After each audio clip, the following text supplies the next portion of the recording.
Our speaker this morning is Coffey. Dylan is a postgraduate from Cohasset, Massachusetts. He's a member of the varsity boys soccer, varsity swimming and diving, and varsity track and field teams. He's the proud roommate of Andrew Albert and an honorary resident of Wendell too. Dylan.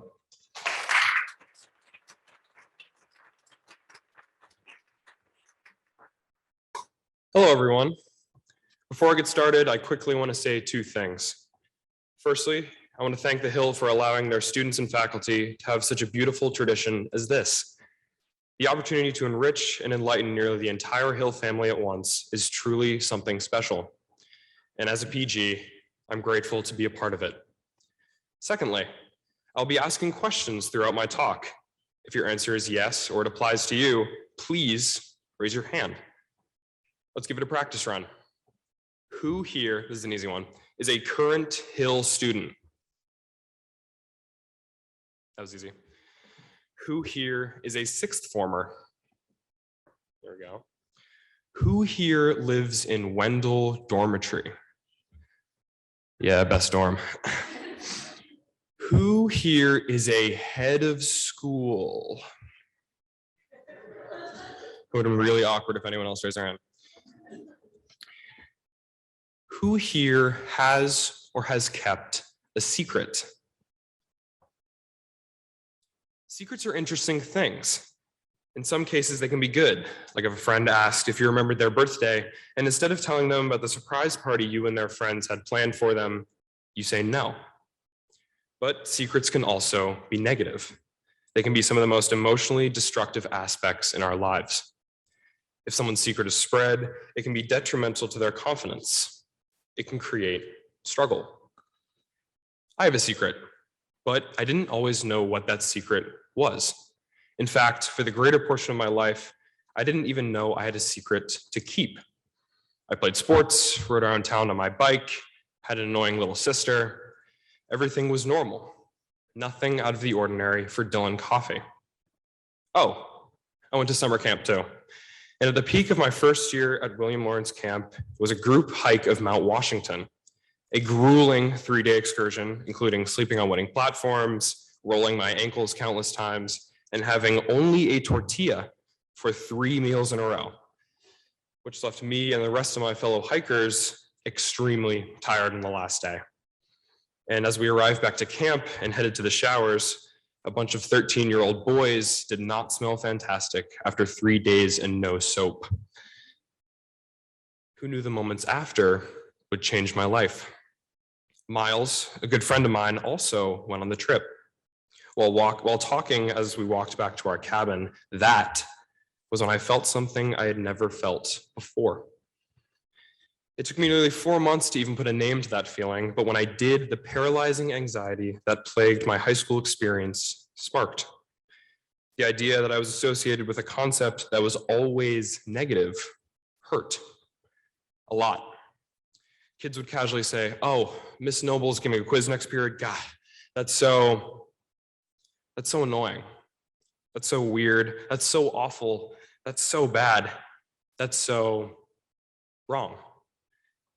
I, as myself, was wrong. And I struggled to comprehend that fact. So I tried to make myself right. Who here has entered the Hill School as a third former?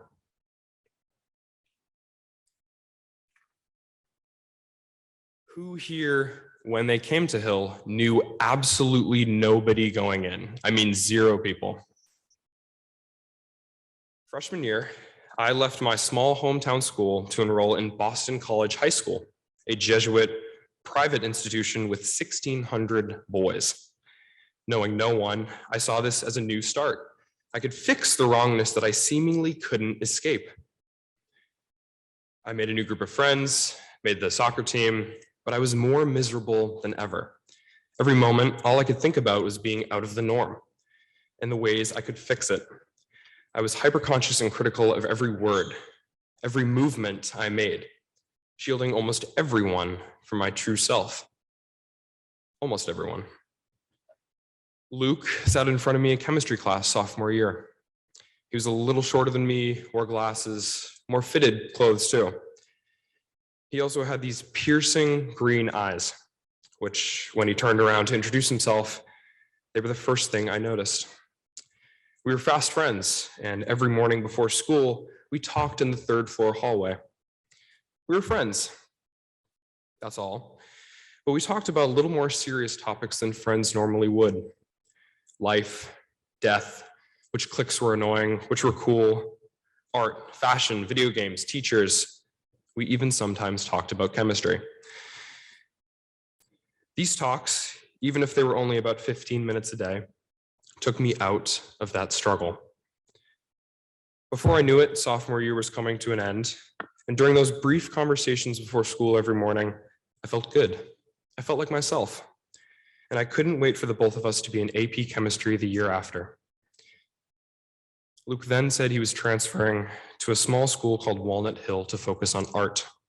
He is a fantastic artist, super, super talented guy. He's currently a freshman at Yale. I cried that night, but I didn't really know why. That summer, I realized what our friendship could have looked like. And a major panic attack spurred on a junior year dominated by immense anxiety and bouts of heavy depression. The days began to merge together, as if every waking moment was a moment where my secret would slip. I feared if anyone had an inkling of who or what I truly was, they would alert the whole world. They would expose me, and they would abandon and chastise me. Well, it was obviously over-emotional and catastrophizing, as I like to call it. Such an immense negativity caused by such an intense emotional pressure made such a potent internal hatred that almost anything was logical, even escape. Who here remembers when they heard of COVID for the first time? Here's a brief reenactment of how mine went. This is exactly how it went. Yo, Coffey! That's my friend, Michael. What's up, kid? That was me.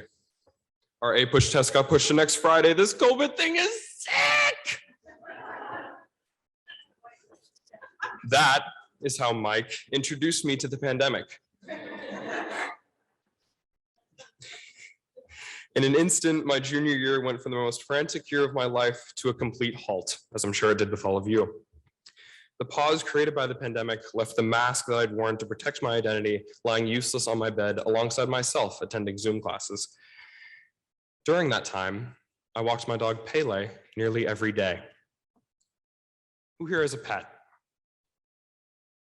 Who here loves that pet? If any of you didn't raise your hand. Some days, Pele and I would make the 1.5 mile walk to the local beach, where he would romp around on the sand and the water until we eventually decided it was time to walk home. On these walks, alone with my thoughts, the anxiety and bouts of depression felt worse and worse. It was as if everyone I knew was out to get me, even those I loved and trusted the most.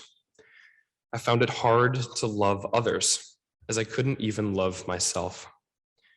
I wanted to expel these thoughts from my head, but I simply couldn't. I began to look forward to going to sleep every night. It was the only escape. Sometime in February, I hopped in my Ford F-150 and drove to that same beach. I sat on the tailgate, looked out at the sand and the water, and believed it would be the last time I saw it. It was a goodbye. But sitting on that tailgate, looking at the beach and the waves, the questions that haunted me for nearly 4 years suddenly stopped. A different question came to mind. Who's gonna walk Pele? Another followed. How would mom and dad feel? Why do I feel this way? More and more questions flooded my mind, all wondering how I got to that point. Why was I treating myself so poorly? Did I deserve it? Was I worthy of love? This questioning continued, and while admittedly tuning out my Zoom classes, I began to rationalize these questions. The rock of tension formed in my mind was slowly being chipped away at, and I began to foster the idea of telling someone about my struggle. The thing I'd worked so hard to hide and to cover.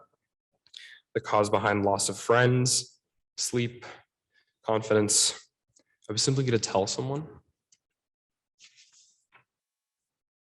On June 4th, 2020, through tears and the most amount of courage I could muster, I said the words I'd vowed never to utter in my entire life. And I said them in front of a takeout pizza restaurant with 3 small grease-soaked pizzas in my lap. And they were drenched in grease. I mean, these things are greasy. They were drenched in tears later. But where does this fit into the chapel talk? Stories fall into a lesson. That lesson is reiterated throughout. What have I learned from this experience? How does it relate to all of you?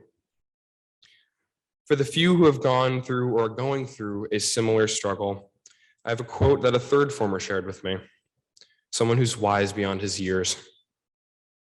Those who mind don't matter, and those who matter don't mind. To those who have accepted me for who I am, I want to thank you again for what you've helped me work through. Your love and support means more than anything to me. You have taught me how to love myself again. And for those who have not and will not, I hold no grudges. For the majority of you who haven't gone through a similar journey, I have another quote. Nothing beautiful without struggle. That is from the ancient philosopher Plato. Struggle within our lives is inescapable. Everyone has something they struggle with. Most of the stories here deal with one's hardship. Throughout our lives, all of us will have trials and tribulations that accompany our journey. While these struggles may seem impossible, we have all made it past them and sit here today. Everyone in this room has survived and prospered in all that life has thrown at them. And I find that fact to be beautiful in and of itself. Who here can think of a struggle they've encountered within their lives? Everyone. It's humanizing to see. Large or small, we have all overcome something. We have struggled, or are struggling, or just beginning our struggle with the next obstacle. Now, the secret.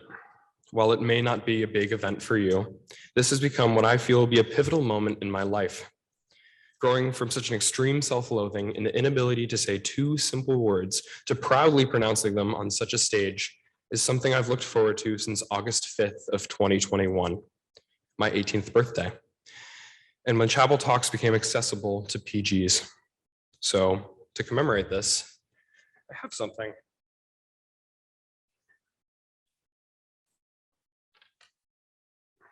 This is a personal epoch, or the marking or beginning of a certain period in a history of someone or something's life. Although it does look a little bit like a bomb, I can promise you it is not. It does have a pin though. When pulled, this pin will activate a digital timer. It's not a bomb. I promise you it's not a bomb. It'll activate a timer that will count up for the rest of my life. It will signify the single hardest struggle I have had to overcome.